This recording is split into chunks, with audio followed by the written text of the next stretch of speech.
அப்புறம் 73 படங்கள்லாம் ரிலீஸ் பண்ண முடியாதுன்னு ஒரே சண்டை தகராறு வந்தது. அப்புறம் உழவு சுற்றுவாளர் கஷ்டப்பட்டு ரிலீஸ் பண்ணார். 73 ரிலீஸ் பண்ணிட்டு தான் திண்டுக்கல் எலெக்ஷனுக்கு போனார். அந்த பணத்தை வச்சுக்கிட்டு தான் திண்டுக்கல் எலெக்ஷனுக்கு போனார். அப்புறம் அங்கே போனார். அந்த எலெக்ஷனில் ரொம்ப கஷ்டப்பட்டு உழைச்சதில் அவருக்கு பெரிய வெற்றி கிடைச்சிது.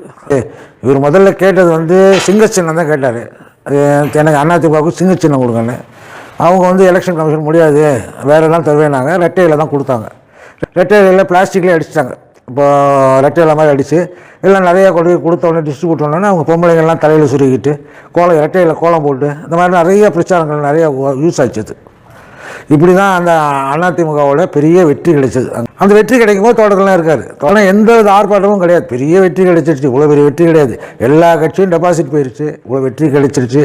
எந்த வித இதுவும் கிடையாது. அடிப்பா நான் மாம்பழ ஆஃபீஸ் போகிறேன் அப்படின்னு சாதாரணமாக சொல்லிவிட்டு அவங்கள கூட்டிகிட்டு போயிட்டார்.